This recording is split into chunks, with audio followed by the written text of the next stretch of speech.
Good morning, sir. Good morning once again. Now, at this moment, we're going to talk about stylistics language variation.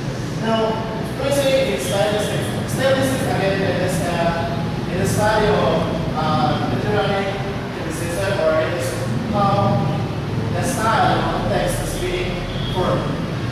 Language variation in our society, we have lots of language.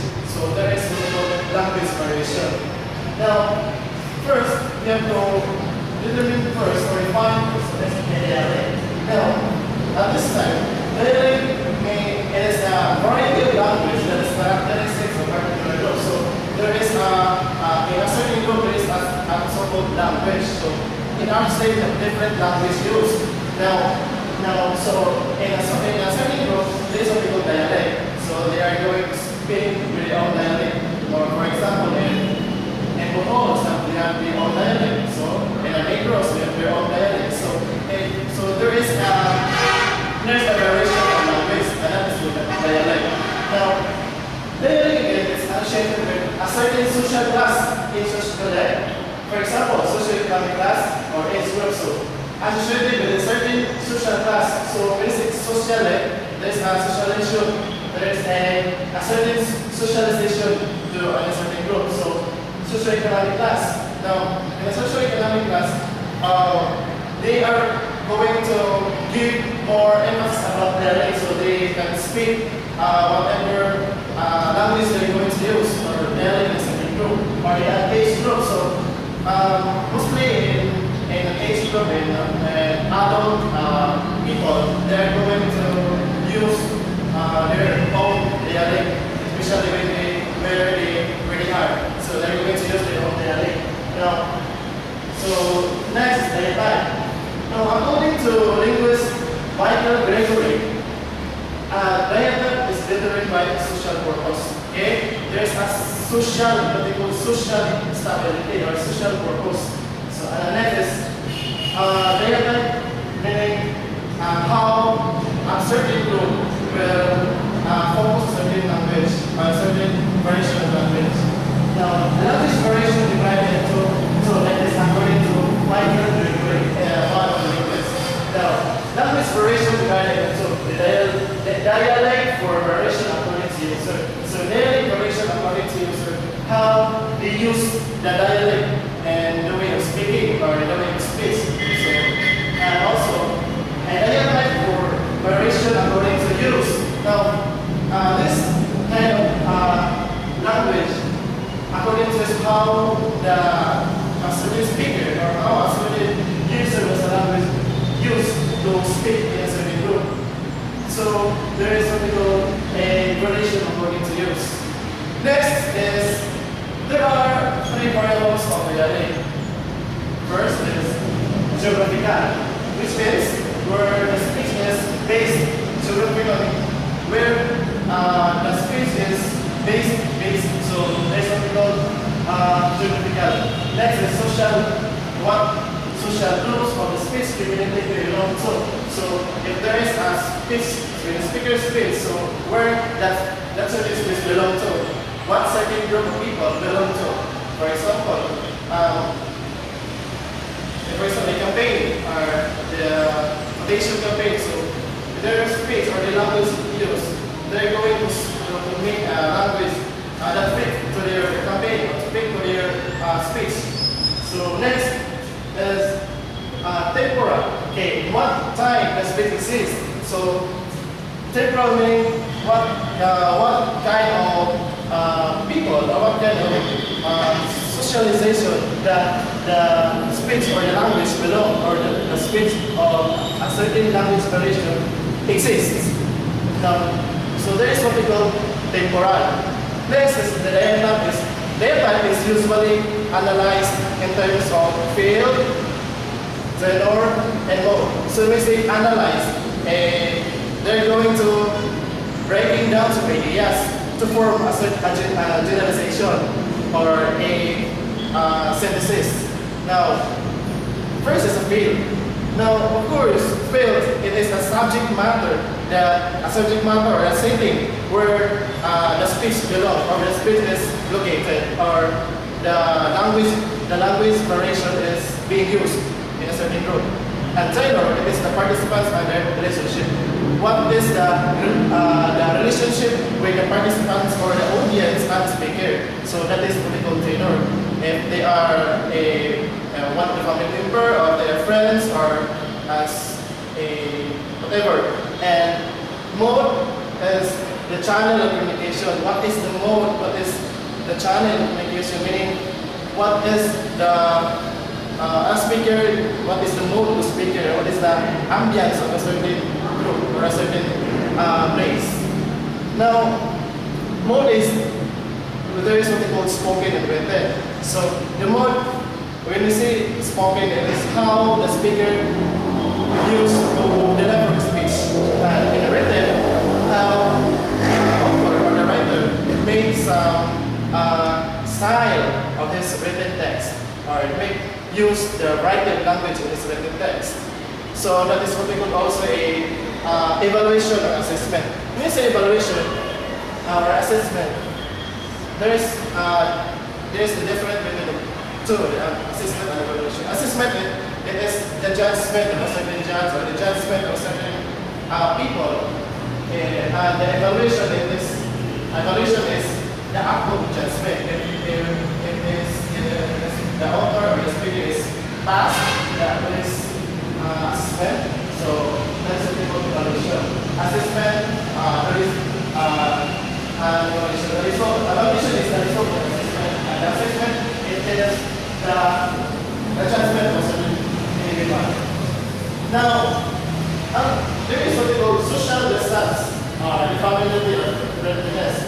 So social distance, meaning there is a gap between the speaker or the audience. When we say social distance, for example, friendliness. So if that certain speaker and certain audience, if they are so close, so they can determine the right language. And also, it is familiar. People or the audience very familiar with the speaker, or the speaker very familiar to the audience. So there is a closeness, of course, there is a gap. Social distance. Now, social distance is a degree of distance between participants, can usually be indicated from the presence or absence of informal language. So, degree of distance between the participants. So, there is always a gap or a distance between the participants and the speaker. So, it is usually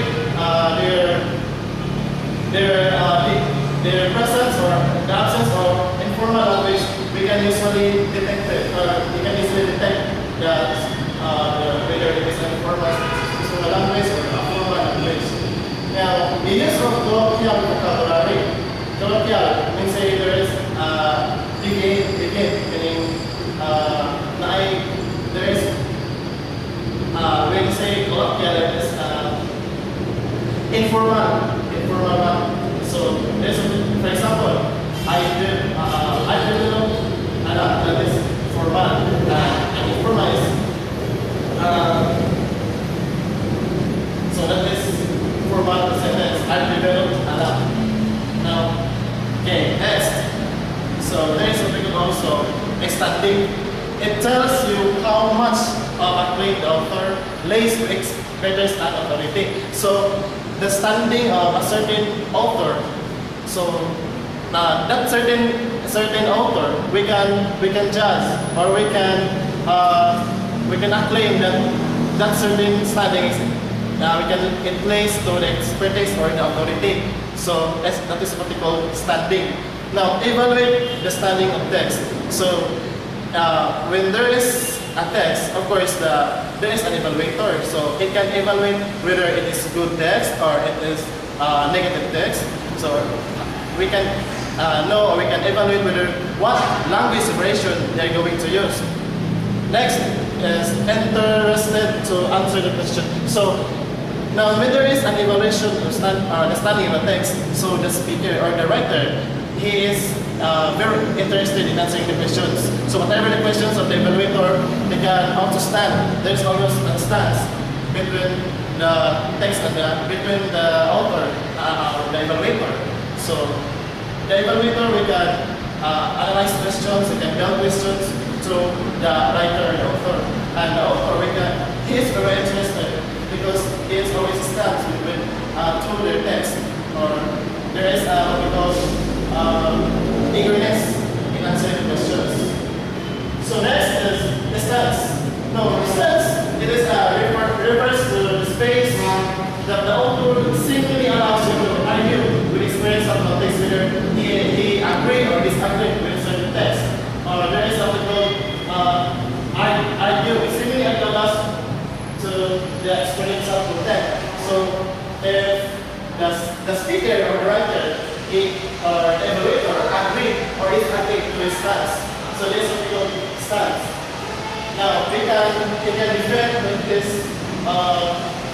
content, we can defend this text if evaluator agreed or if evaluator disagreed.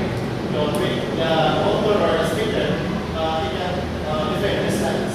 Now next is Alexander choices. This is what we call loss and fear.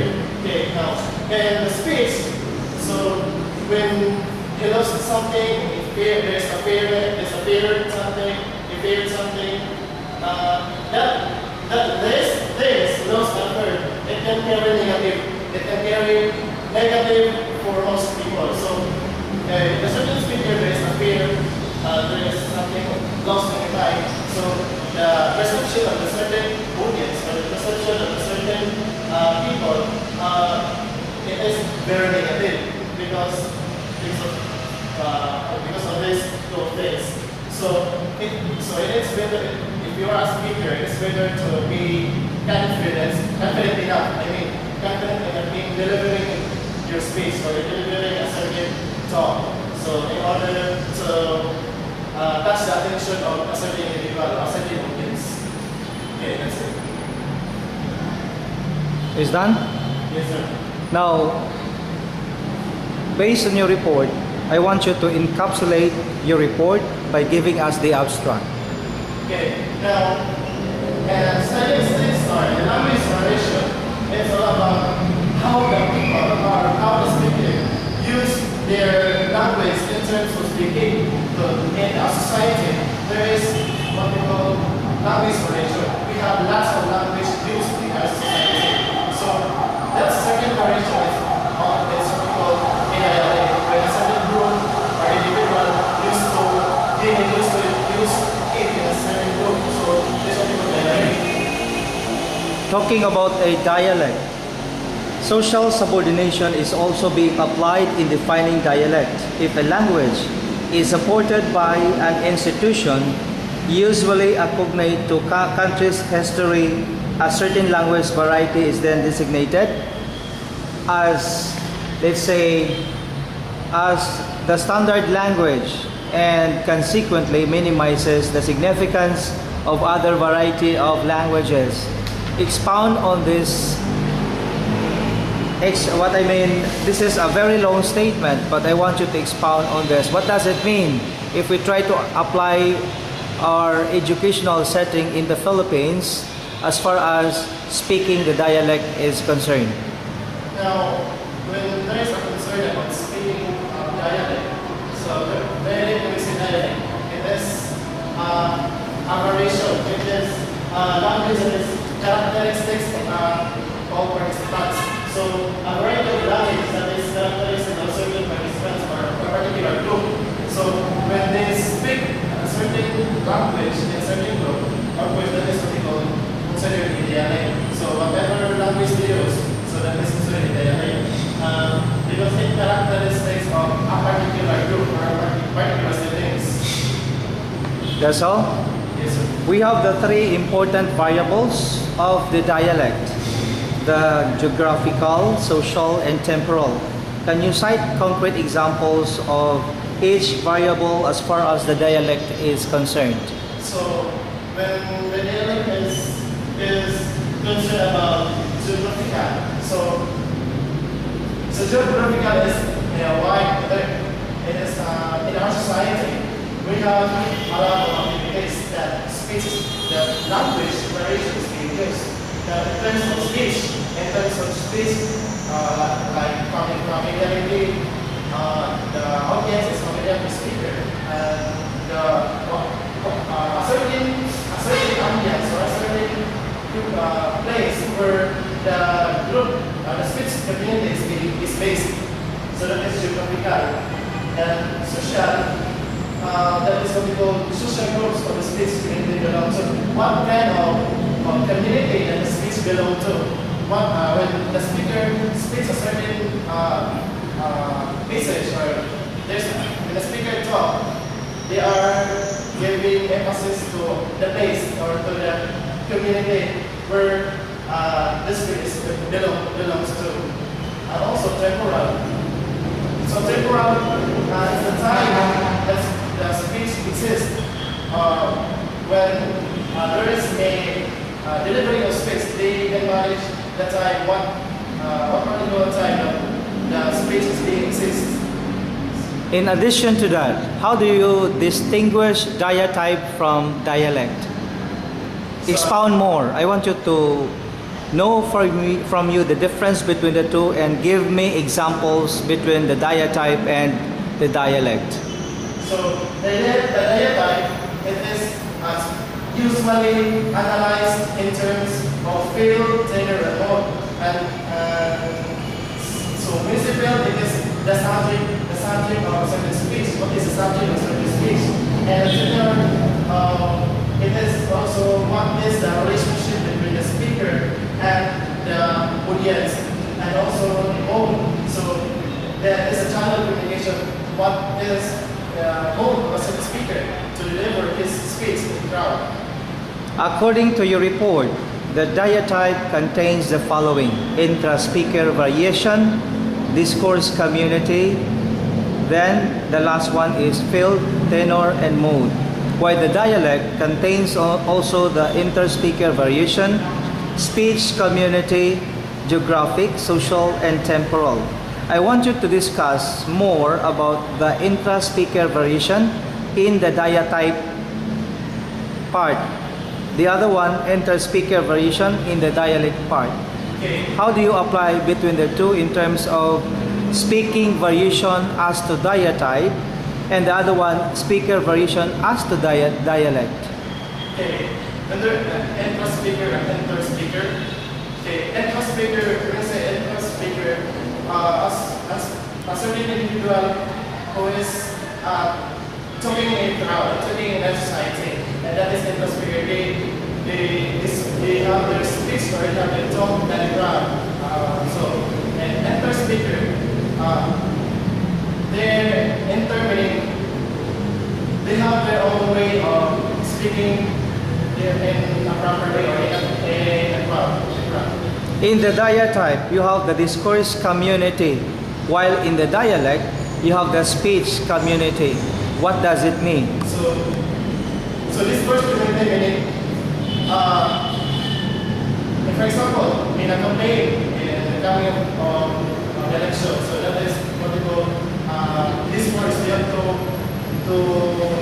render your ability and how in what person or what characteristics you have, what attitudes you have, what behavior you have. So in order to you have something, in order to catch an attention of the voters, and also the what is answer? The speech community for the dialect. The speech community. Okay, there is what we call a group of people. When there is a certain individual who want to talk with a certain message, there is what we call good delivery to the crowd or to the community. Okay, in addition to that, with regard to the specialization, as far as the lexical items are concerned, how well known are the lexical words to a general audience and to a specialized audience? I'm sorry, sir.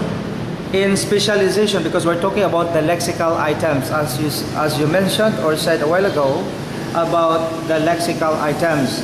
Now, with regard to the specialization of the lexical items, how well known are the lexical words to a general audience and to a specialized audience. In other words, you have to expound more on the application of the lexical words to a general audience and to a specialized audience.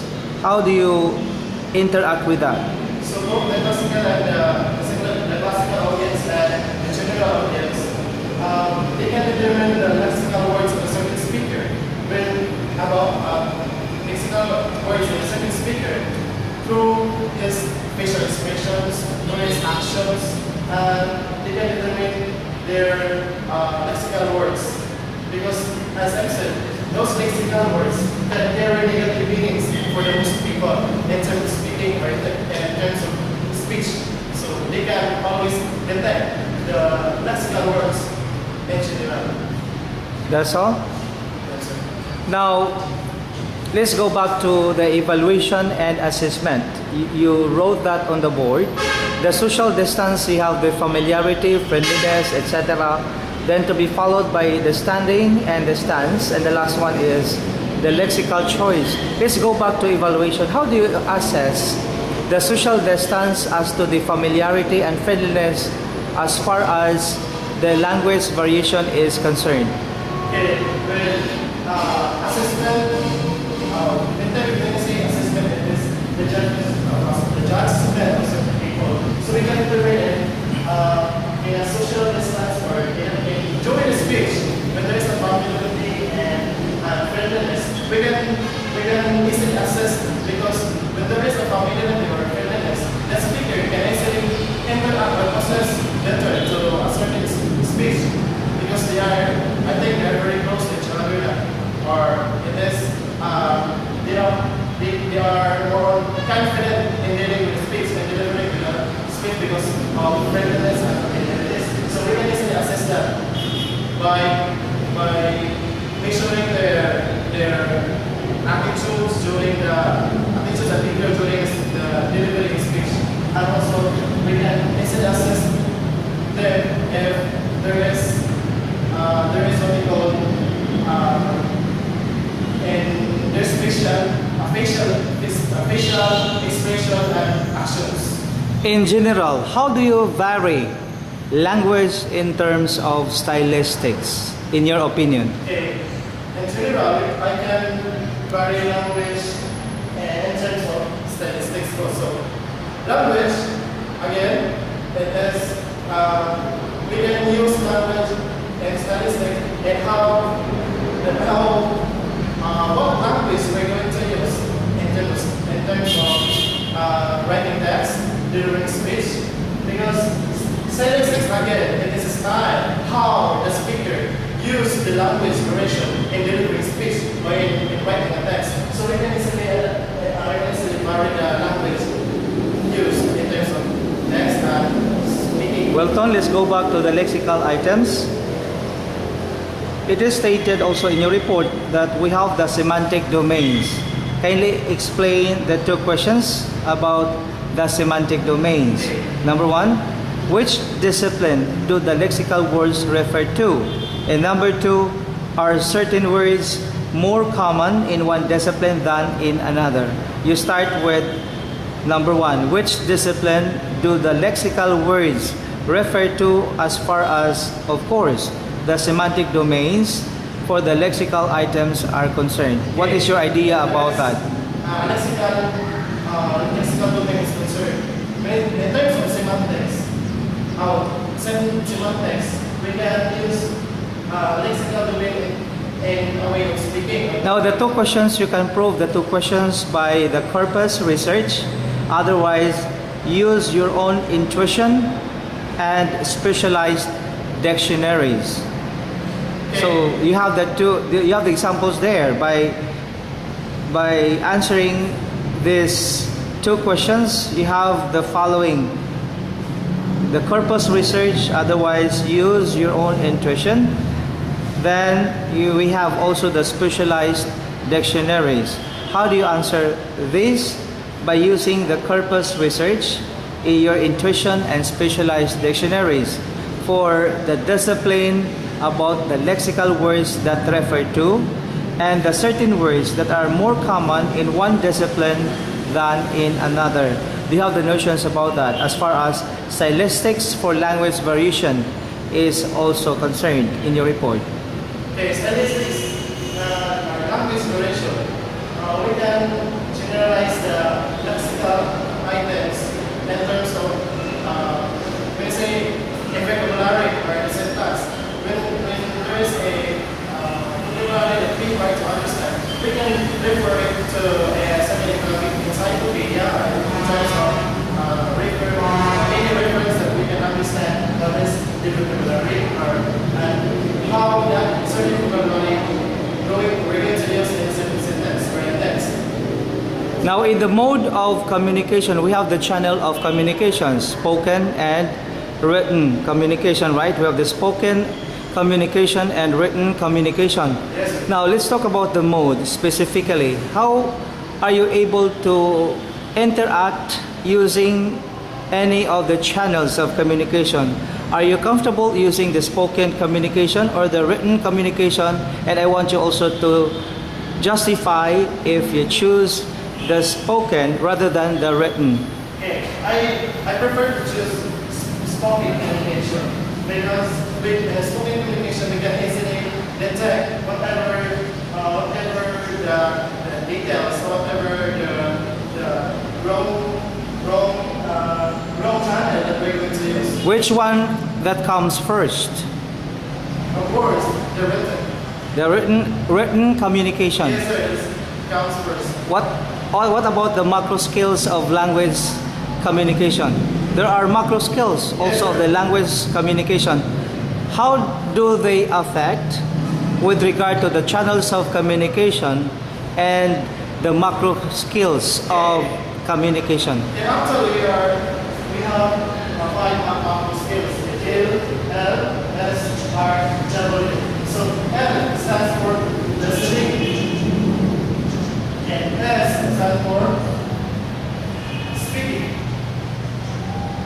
and R stands for reading, last W stands for writing. At present, we have the additional macro skill, and that is viewing. You include viewing there. L, S, R, W, V. Kindly explain each of the macro skills. So all these macro skills, we can use it in text language. We can deliver this through this. Which one there of the macro skills? Because we're talking about the macro skills of communication. So apply also the channels of communication. Which one can be applied specifically as to the LSRWV as you wrote there a while ago? So we can use first, of course, there is what we call the listening can also be applied to spoken or written communication. And spoken. In spoken communication, why? Explain that. So listening is applied to spoken. There is a variation of the language. So you have to start with listening skill. So can be applied to what channel of communication? Spoken communication. Explain that. Why First, spoken communication? Listening skills. We can apply this channel or this spoken communication because we cannot speak if we don't listen. If there is a speaker, we're going to listen first because in order to interact with the speaker, in order to criticize the speaker. So listening is very important. And that is the number one macro skill. Yes, there is the first macro skill. Next, follow the reading, follow the writing, and lastly, follow the viewing. Which one also there for the channel of communication wherein you can apply also the macro skills of communication. Reading and written communication method, we can also apply speaking and reading and writing. What about viewing? Viewing, also we can use it. Viewing. Yes. For example, we're going to write something, you're going to view to the audience. Whatever we write or something we're going to write, so there is also what we call viewing. We're going to view in a certain crowd. Okay, let us apply this, concretize your report. Now, in the diatype, you have the field, right? Yes. You have the subject matter or setting. Now, kindly try your best, or I want you to try your best to apply the subject matter using this diatype language variation that you have said. Now, in the subject matter, as far as the field is concerned, how are you able to give a sample to that particular subject matter in discussing this diatype to us? Do you know what is subject matter? Sorry, sir? What is the subject matter that that you understood about? For example, Any subject matter wherein you can teach that or impart your knowledge to us, especially to the learners, to the students. so for example, it's all about communication skills. Okay, communication skills. Concretize the topic, communication skills. How are you able to communicate this topic with the students? In communication skills, of course, there is what we call the receiving, and the receiver and the sender. Excuse me, is that the correct spelling of receiver?